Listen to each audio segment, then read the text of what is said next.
এই ভিডিওতে সমাধান করব তোমাদের নবম দশম শ্রেণীতে ইংরেজি দ্বিতীয় পত্র ট্যাগ কোয়েশ্চেনের বরিশাল বোর্ড 2024। তাহলে আমরা বরিশাল বোর্ড 2024 এর ট্যাগ কোয়েশ্চেন এ নাম্বারটা যদি দেখি, তাহলে ইন্ডাস্ট্রি ইজ দ্য কি টু সাকসেস। তাহলে ইন্ডাস্ট্রি মানে হচ্ছে তোমার পরিশ্রম, ইজ মানে হয়, দ্য কি মানে হচ্ছে চাবি, টু সাকসেস মানে সফলতা। তাহলে ইন্ডাস্ট্রি ইজ দ্য কি টু সাকসেস মানে পরিশ্রম হয় সফলতার চাবিকাঠি, এরকম। তাহলে আমরা যদি এটা ট্যাগ করি, তাহলে সর্বপ্রথম আমাদের অক্সিলারি ভার্ব লিখতে হইব। অক্সিলারি ভার্ব এখানে দেওয়া আছে ইজ, তাহলে এখানে ইজ লেখা সরাসরি। এটা আমাদের অক্সিলারি ভার্ব হচ্ছে ইজ। তারপর সেন্টেন্সটা অ্যাফার্মেটিভ মানে হ্যাঁ বোধক হলে নট আসবে, নেগেটিভ সেন্টেন্স না বোধক হলে নট আসবে না। তাহলে আমরা এখানে এটা পড়ে দেখলাম সেন্টেন্সটা অ্যাফার্মেটিভ, তাহলে অবশ্যই নট আসবে। যে এন্ড পর উপরে একটা অ্যাপোস্ট্রফি কমা পর হচ্ছে টি, ইজেন্ট।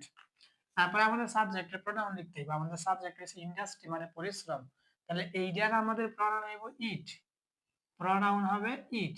তাহলে আমাদের এ নাম্বার উত্তর হচ্ছে ইজেন্ট ইট। যদি আমরা বি নাম্বারটার দিকে তাকাই, দেখো দা ইন্ডাস্ট্রিয়াস আর প্রসপারাস।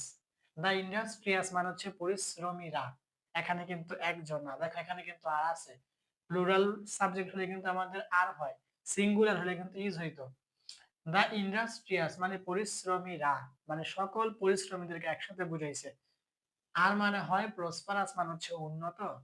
দা ইন্ডাস্ট্রিয়াস আর প্রসপারাস মানে পরিশ্রমীরা হয় উন্নত, মানে পৃথিবীতে যত পরিশ্রমী আছে সবাই কি উন্নত। তাইলে আমরা যদি ট্যাগ কোয়েশ্চেন করি এইটা, তাহলে আমাদের প্রথমত অবজেক্টের ভার্ব আছে এখানে আর, এখানে আর লেখো।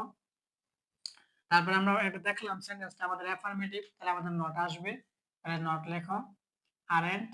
তারপর হচ্ছে আমাদের সাবজেক্টের প্রোনাউন, যেহেতু দা ইন্ডাস্ট্রিয়াস মানে পরিশ্রমীরা একের অধিক, তাহলে আমাদের প্লুরাল। সিঙ্গুলার হইলেই তো একজন, আর প্লুরাল মানে হচ্ছে বহুজন, মানে একের অধিক মানে বহুবচন।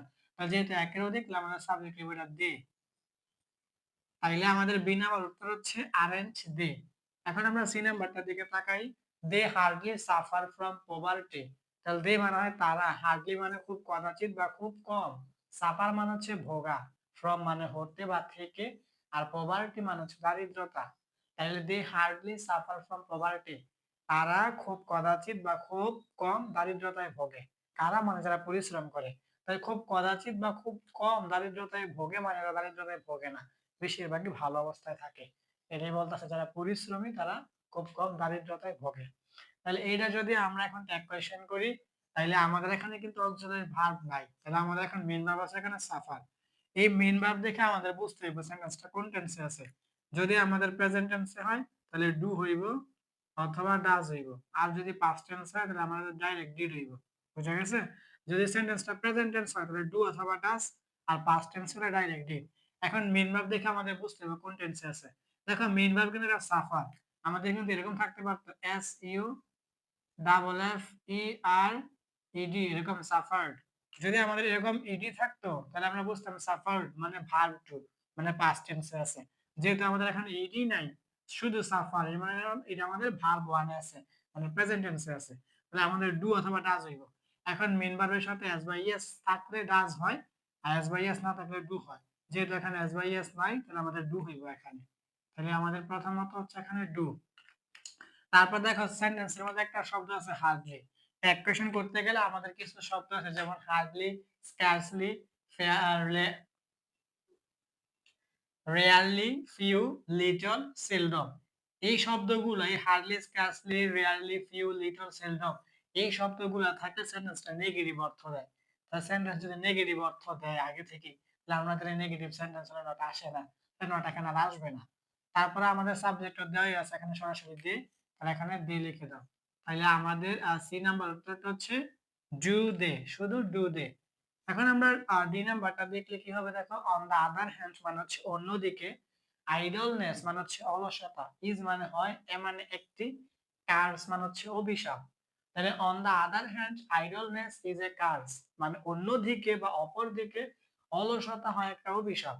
তাহলে এটা যদি আমরা ট্যাগ কোয়েশ্চেন করি, আমাদের সুন্দর করে অক্সিলারি ভার্ব এখানে দেওয়া আছে ইজ, তাহলে প্রথমত ইজ লেখা আমাদের অক্সিলারি ভার্ব।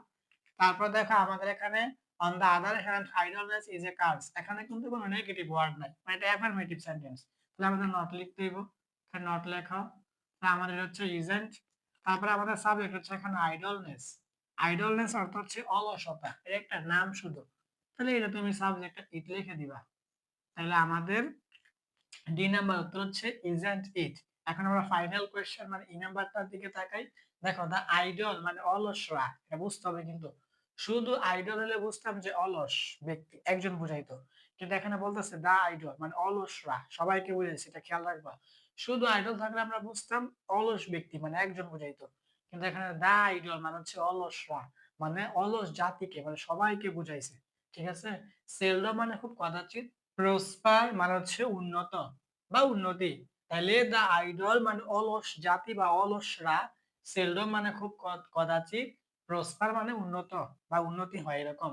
তাইলে দা আইডল সেলডম প্রসপার মানে যারা অলস তারা খুব কদাচিৎ উন্নত হয়, মানে বেশিরভাগই উন্নত হতে পারে না, এটাই বুঝাইছে। তাহলে যদি এটা আমরা ট্যাগ কোয়েশ্চেন করি, এখানে কিন্তু আমাদের অক্সিলারি ভার্ব নাই, আমাদের মেইন ভার্ব দেওয়া আছে এখানে, দেখা যায় যে এটা প্রসপার। এই প্রসপার মানে তোমার উন্নতি করা। তাহলে এখানে কিন্তু আমাদের এটা কিন্তু ইডি থাকলে বুঝতাম এটা আমাদের ভার্ব মানে পাস্ট টেন্সে আছে, কিন্তু যেহেতু এখানে ইডি না, এটা আমাদের প্রেজেন্ট টেন্সে আছে। তাহলে প্রেজেন্ট টেন্সে থাকলে কি এবার আমাদের ডু অথবা ডাজ হইবে। এখন যেহেতু ভার্বের সাথে মানে মেইন ভার্বের সাথে এস বা ইএস নাই, তাহলে আমরা বুঝতেছি না আমাদের ডু লিখতে হবে এখানে। তাহলে আমাদের প্রথমত আমরা লিখলাম এখানে ডু। তারপর এখানে দেখো একটা শব্দ আছে সেলডম, এটা কিন্তু আমি আগে বললাম যে আমাদের ট্যাগ কোয়েশ্চেন করতে গেলে কিছু শব্দ আছে hardly, scarcely, rarely, few, little, seldom, এই শব্দগুলো থাকতেছে নেগেটিভ অর্থ দেয়। তো নেগেটিভ অর্থ দিলে তো আমাদের নট লেখা যাবে না, নট লেখা যাবে না, বা এটার মানে হচ্ছে অলসরা, সবাইকে বুঝাইছে। তাহলে একেও দেখলে আমার ভাব এটা দে, যেহেতু প্লুরাল, আচ্ছা আমাদের দে। তাইলে আমাদের এ নাম্বার উত্তর হচ্ছে ইজন্ট ইট, বি নাম্বার উত্তর হচ্ছে আরেঞ্জ দে, সি নাম্বারটা ডু দে, ডি নাম্বার হচ্ছে ইজন্ট ইট, আর ফাইনালটা ই নাম্বারটা হচ্ছে আমাদের ডু দে। তাহলে এটাই ছিল তোমাদের ক্লাস 9-10 এর ইংরেজি দ্বিতীয় পত্র ট্যাগ কোয়েশ্চেন বরিশাল বোর্ড 2024।